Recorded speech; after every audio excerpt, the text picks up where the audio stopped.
Operation সিঁদুরের নেতৃত্বে থাকা এই দুই নারী আসলে কে, কি তাদের পরিচয়? দুই মহিলা সেনার আসল পরিচয় জানলে বিস্মিত হতে হবে আপনাকে।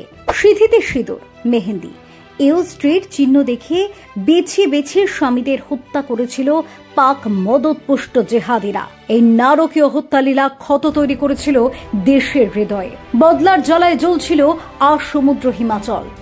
সেই জ্বালা জুড়িয়ে গত মঙ্গলবার মধ্যরাতে প্রত্যাঘাত হানে ভারতীয় সেনা। তাৎপর্যপূর্ণভাবে অপারেশনের নাম রাখা হয়েছিল সিঁদুর। আর সেই অপারেশনের সাফল্য নিয়ে সেনার সাংবাদিক সম্মেলন করলেন দুই মহিলা কমান্ডার, যা দেখে অনেকে বলছেন যে মহিলাদের মনে আতঙ্কের চিহ্ন গেঁথে দিতে চেয়েছিল জেহাদিরা, সেই নারী শক্তি বিশ্বের সামনে প্রত্যাঘাতের সাফল্য গাথা তুলে ধরল। কিন্তু কারা এই দুই কমান্ডার যাদের নিয়ে কৌতূহল সমুদ্র হিমাচলে? একজনের নাম কর্নেল সোফিয়া কুরেশি, অন্যজন ভূমিকা সিং, একজন ইতিহাস তৈরি করা সেনা নায়িকা, ভারতীয় সেনার সিগন্যাল কর্পের আধিকারিক, এবং দ্বিতীয়জন উইং কমান্ডার। হ্যাঁ, দুজনের সামরিক ক্যারিয়ারে তারকা খচিত এবং বাহিনীতে সম্মানিত নাম রয়েছে। কর্নেল সোফিয়া কুরেশি ভারতীয় সেনার সিগন্যাল কর্পের আধিকারিক। বলা ভালো, তিনিই প্রথম মহিলা অফিসার যিনি বহুজাতিক সামরিক মহড়ায় ভারতীয় সেনার কন্টিনজেন্টকে নেতৃত্ব দিয়েছিলেন। 2016 সালের মার্চ মাসে পুনেতে আয়োজিত হয়েছিল এই মহড়া, যা এখনো দেশের মাটিতে সবচেয়ে বড় মহড়া। সেখানে ভারতীয় সেনা টিম এক্সারসাইজ ফোর্স 18-এর 40 জন সদস্যকে তিনি সামনে থেকে নেতৃত্ব দিয়েছিলেন। মহড়ায় অংশ নেওয়া 18টি কন্টিনজেন্টের মধ্যে একমাত্র সোফিয়া কুরেশি মহিলা হিসেবে নেতৃত্ব দিয়েছিলেন।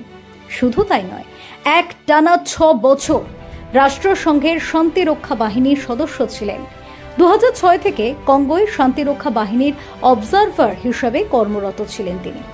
অশান্ত এলাকায় ত্রাণ বিলির কাজও করেছেন। সোফিয়ার দাদু সেনাবাহিনীতে ছিলেন। তিনি মেকানাইজড ইনফ্যান্ট্রির অফিসারের সঙ্গে বিবাহ বন্ধনে আবদ্ধ হয়েছেন। অন্যদিকে ভূমিকা সিং হলেন উইং কমান্ডার। ভারতীয় বায়ুসেনার একাধিক ঝুঁকিপূর্ণ অপারেশনের অংশ তিনি। উত্তর পূর্ব ভারতের বন্যা পরিস্থিতি মোকাবিলায় সক্রিয় ভূমিকা পালন করেছেন, আর তার এহেন কাজের জন্য একাধিকবার প্রশংসাও কুড়িয়েছেন। 2004 সালে সেনায় অন্তর্ভুক্তি হয়েছিল তার। এরপর থেকে দাগবিহীন কেরিয়ার। উড়িয়েছেন চেতক ও চিতার মতো হেলিকপ্টার। 2017 সালে উইং কমান্ডার পদে উন্নীত হয়েছেন। তার কাজ বায়ুসেনায় মহিলা আধিকারিকদের জন্য দৃষ্টান্ত তৈরি করেছে।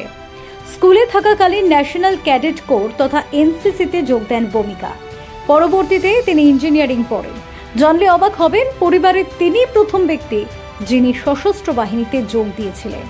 Bureau report, talk to time.